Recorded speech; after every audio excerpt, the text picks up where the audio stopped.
Hey guys, today I'll be answering this question of why is it that your friends are not listening to your advice? And by friends here, I'm talking about, let's say, your friend or your siblings are in abusive relationships, and yet you really know they're in an abusive marriage or a toxic marriage, and then you try to tell them that, hey, can you leave? Can you leave? Please leave, please leave. And then you really feel that you start getting angry that they're not listening to you. Yet you logically see that actually this person is in an abusive relationship. So why don't they really listen? The first thing you have to understand is your advice actually is not making things any better. You think that by telling them leave, you are supporting them. Actually, the best thing to do would just be keep quiet and just tell them, hey, in case you need my help, I'll be there to support you. This is because when you tell someone who's gotten used to a pattern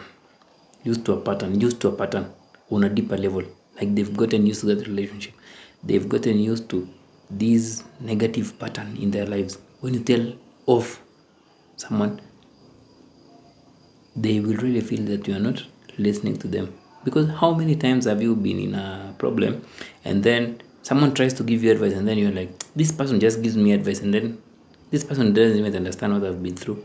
It's the same thing with those people who are in abusive relationship. The more you give them advice to leave or try to force them to leave, the more they really feel that you are not understanding them, and they now start pushing you away, and they'll now start isolating themselves from you, even if you're siblings.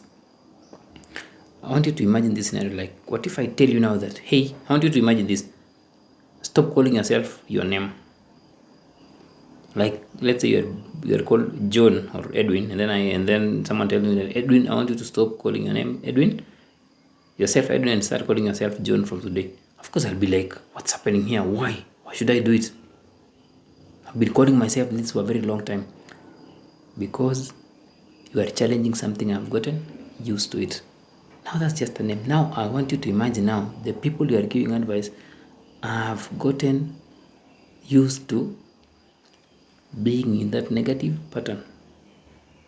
Of course, they'll feel resentful. They'll feel that you don't listen to them. They'll feel that you don't care about them. They'll feel that you are judging them and all those other things because they've gotten used to negativity. Yes, logically it's hurtful, but to them, they don't see it that way. They see it from a different perspective. So your friends will not listen to advice because the advice is hitting the logical level or is hitting the upper level. But on a deeper level, on a subconscious level, they know that the relationship is best for them. It's a pattern they've gotten used to. They've gotten used to staying in that marriage for 20 years, 5 years. They've gotten used to beliefs like marriage is eternal. They've gotten used to, like, you have to do this, maybe I'm the problem. Then, like, they just have negative beliefs about yourself, which your words will not really help.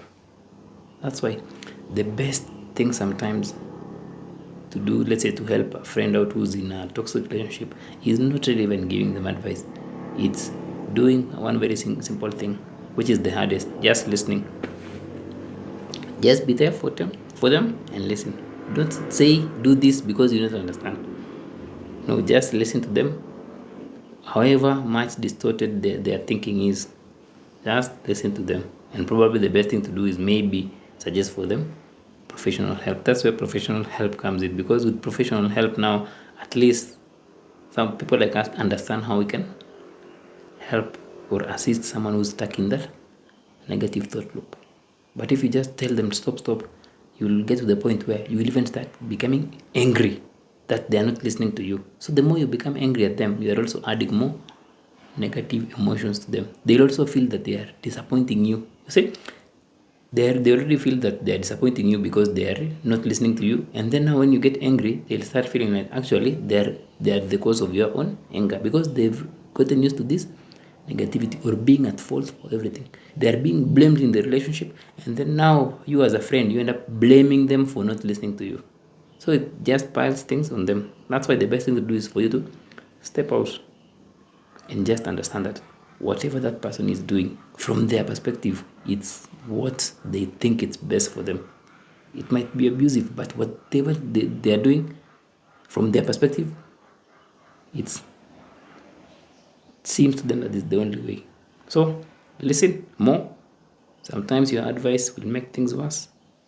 And sometimes your advice will end up isolating them from other people, because they'll feel that no one listens to me. People just judge me. People don't understand my situation. But if you just listen, keep quiet, and then tell them, like, hey, in case of anything, just let me know.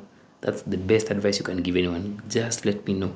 I'll be there for you. It doesn't matter if you don't listen to me now or if you listen to me later. I'll be there for you. Now that is being compassionate. Like, it's not the point where, let's say they come and ask for your help. Let's say after they've not listened to your advice. Let's say a month from now, and then you're like, I told you a month ago and you couldn't listen. No, that's not compassion. That's just also just your own ego. But if you are really compassionate, if that person you gave advice 2 months ago comes back to you for help, of course you'll still assist them and you'll understand. Hope that makes sense, guys. Your advice is just scratching the surface, and may even make things worse. Until next time, have a nice day.